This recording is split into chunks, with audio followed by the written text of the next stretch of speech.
Hello and very good morning to everyone. So हमने last month में anthropology की शुरुआत की थी, बट बीच में काफ़ी लंबे समय से कोई वीडियोस नहीं आए हैं due to some unavoidable circumstances, but now I am trying to do this. तो लास्ट वाले वीडियोस में हमने एंथ्रोपोलॉजी की डेफिनेशन देखी थी, उसके बारे में पढ़ा था कि how the anthropology emerged as a subject. Okay, but the question arises what's now. अब आगे क्या?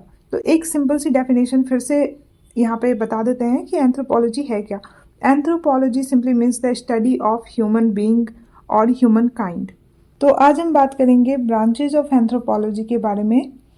तो ब्रांचेस की बात करें तो यहाँ पे दो फैक्टर रेस्पॉन्सिबल है ब्रांचेस के डिवीजन में।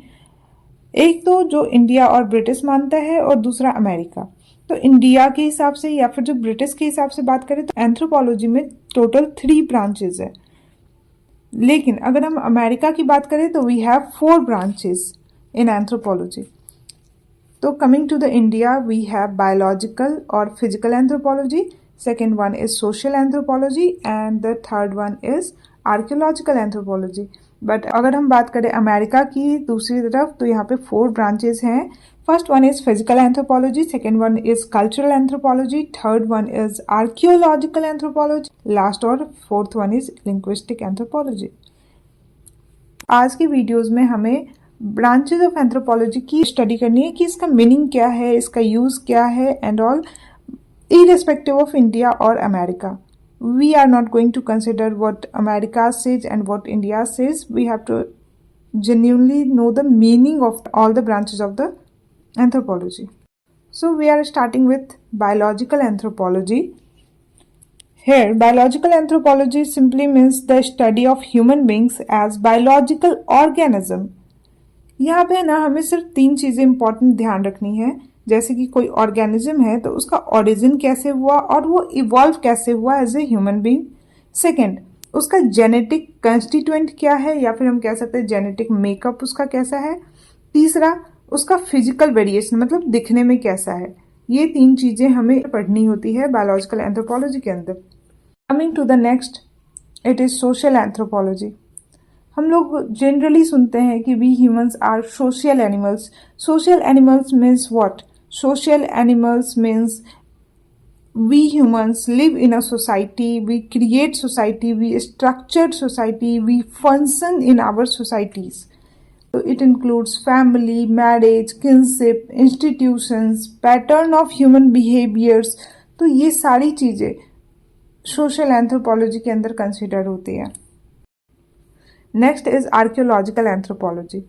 तो आर्कियोलॉजिकल एंथ्रोपोलॉजी में कुछ नहीं है, हमें सिर्फ ह्यूमन पास्ट के बारे में जानना है। किसके थ्रू? तो जो हमारे फॉसिल्स है, जो हमारे रिमेन रह चुके हैं मटेरियल्स, उनके थ्रू हमें ह्यूमन पास्ट का पता करना है।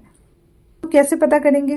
तो हमें फॉसिल्स की स्टडी से पता कर सकते हैं, होमिड से पता कर सकते हैं, कहीं किसी पत्थर पे कोई आर्ट बना हुआ है, आर्टिफैक्ट्स है तो उसके थ्रू पता कर सकते हैं। हमें बरियल साइट्स मिल जाए तो उसके थ्रू पता कर सकते हैं। तो ये कुछ तरीके हैं जिसके थ्रू हम आर्कियोलॉजिकल एंथ्रोपोलॉजी की स्टडी करते हैं। और इसका अगर एग्जाम्पल देखा जाए तो सबसे अच्छा एग्जाम्पल इसका IVC मतलब इंडस वैली सिविलाइजेशन है, जिसमें हमें अभी भी बहुत सारे नए नए साइट्स मिले ही जा रहे हैं। चलो नेक्स्ट बात करते हैं कल्चरल एंथ्रोपोलॉजी की। तो cultural anthropology simply means the study of behaviour, beliefs, values, customs, traditions, norms, ethics, rituals, rites, etc. But these all things we study with respect to humans only. Okay? इसको अगर हम example के तौर पे समझे तो अगर कोई ह्यूमन जन्म लेता है, किसी भी इंसान का जन्म होता है, तो जन्म के समय में कुछ रिचुअल्स होते हैं, जैसे छठी हो गए। वैसे ही अगर जब वो मरता है तो भी कुछ ट्रेडिशंस होते हैं, कुछ रिचुअल्स होते हैं, राइट्स होते हैं जो फुलफिल करने होते हैं। इसके बाद इस बीच के दौरान बात करें तो मुंडन हो गए, हमारे जो मैरिज हो गए, ये सारे कुछ रिचुअल्स हैं जो टाइम टू टाइम फॉलो होते हैं। कुछ ट्रेडिशंस भी होते हैं, जैसे कि कोई बिलीव्स है, कोई थॉट है, कुछ मान्यता है जो शुरू से चलते आ रही है तो उसको फॉलो कर रहे हैं। तो ये सारी चीज़ें जो हैं ये कल्चरल एंथ्रोपोलॉजी के अंदर कंसिडर की जाती है। नेक्स्ट बात करेंगे हम लोग लिंग्विस्टिक एंथ्रोपोलॉजी की। सबसे ज़्यादा इंटरेस्टिंग है ये लिंग्विस्टिक एंथ्रोपोलॉजी। यहाँ पे हम लैंग्वेज की स्टडी करते हैं with relation to the culture and societies. It includes the origin, structure and uses of the language. अब देखो, ये कल्चरल एंड जो लिंग्विस्टिक एंथ्रोपोलॉजी है, ये मोस्ट पॉलिटिकल टॉपिक है हमारे देश में, अभी के टाइम पे तो है एटलीस्ट। कैसे तो हम समझते हैं, इंडिया की बात करें तो नॉर्थ में जम्मू कश्मीर से लेकर साउथ कन्याकुमारी तक, और ईस्ट में अरुणाचल प्रदेश से लेकर के वेस्ट के राजस्थान गुजरात तक। यहाँ पे स्टेट बदलते ही लैंग्वेज बदल जाती है। इवन कई बार तो सेम स्टेट में भी लैंग्वेज चेंज होती है। और सिर्फ लैंग्वेज ही नहीं, कल्चर भी चेंज होते हैं, रिचुअल्स भी चेंज होते हैं, हमारे थॉट्स, बिलीव्स भी चेंज होते हैं। इसको हम लैंग्वेज से बेसिकली समझने की कोशिश करते हैं। जैसे कि अगर हम बिहार, यूपी में है, नॉर्थ साइड में है, तो यहाँ पे जो है सो हिंदी बोली जाती है, बेसिकली हिंदी बोलते हैं। बट अगर हम थोड़ा सा आगे बढ़ते हैं, हरियाणा चले जाए तो वहाँ पे हरियाणवी हो जाती है, पंजाब चले जाए तो पंजाबी लैंग्वेज यूज़ करते हैं वो लोग। फिर नीचे साउथ की तरफ चले जाए, तमिलनाडु में तमिल बोली जाती है, और कर्नाटका की बात करें तो वहाँ पे कन्नड़ बोली जाती है, उड़ीसा की बात करें तो वहाँ पे उड़िया लैंग्वेज बोली जाती है, बंगाल की बात करें तो बंगाली बोली जाती है, और अगर हम असम की बात करें तो असमीस बोली जाती है। तो स्टेट बदलते ही लैंग्वेज भी चेंज हो जाता है। लेकिन विद इन द स्टेट की बात करें तो यहाँ भी लैंग्वेज चेंज हो जाती है। जैसे कि बिहार की ऑफिशियल लैंग्वेज तो हिंदी है, वहीं अगर बात करें सेकेंड ऑफिशियल लैंग्वेज की तो वो है उर्दू। लेकिन क्या बिहार में इतनी ही लैंग्वेज बोली जाती है? Answer is no.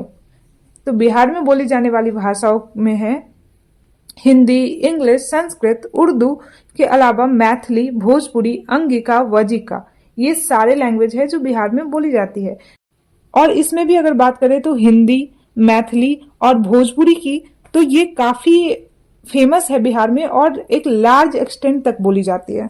तो ये जो जगह बदलते ही लैंग्वेज बदल जाते हैं और कल्चर्स बदल जाते हैं, बिलीव्स, थॉट्स चेंज हो जाते हैं, इसीलिए ये जो कल्चर और लिंग्विस्टिक एंथ्रोपोलॉजी है, ये अभी के टाइम का मोस्ट पॉलिटिकल टॉपिक है कंट्री का। तो ये तो हो गई बातें ब्रांचेस ऑफ एंथ्रोपोलॉजी के बारे में। लेकिन क्या एंथ्रोपोलॉजी यहीं तक लिमिटेड है? The answer is no. और भी फील्ड है एंथ्रोपोलॉजी की जहाँ पे एंथ्रोपोलॉजी का मेजर रोल है, जैसे कि पैलियो एंथ्रोपोलॉजी हो गया, प्राइमेटोलॉजी हो गया, रेशियल हिस्ट्री हो गया, next is human genetics and also the population genetics.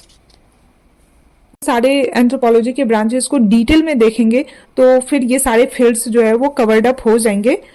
But फिलहाल क्या आपने कभी सोचा है कि ये धरती कैसे बनी होगी?